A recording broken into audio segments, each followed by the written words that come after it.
there is no substitute for the medicine called blood. When a doctor says to somebody, you need blood or a blood product, and it is not available, there is no substitute for that product, for that medicine. There is no pharmacy they can go to.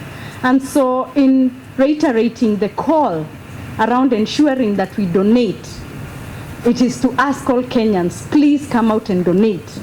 And sometimes I always say, for the 1 year you have been given of life, please give back on your birthday by giving only 1 unit of blood.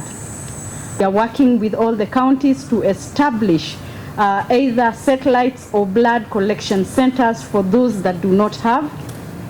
And we are also ensuring that we are providing equipment and machinery that will allow that every unit that you send or you donate is actually processed, so that doctors and transfusing facilities can make very specific requests of the product that they need, because doctors don't always need the full blood.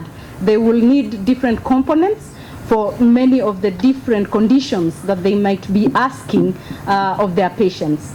The second is to say that in terms of blood accountability, we have invested and are investing in the development of an ICT system. It is expected that that system will be used not only by the public sector, but all blood establishments, so that at any one time we are able across the country to facilitate and support blood as may be needed. Because sometimes you will find that a county may have blood, but what the blood group they need is not available, especially for the rare blood groups, the negative blood groups. And so we are able to use that system.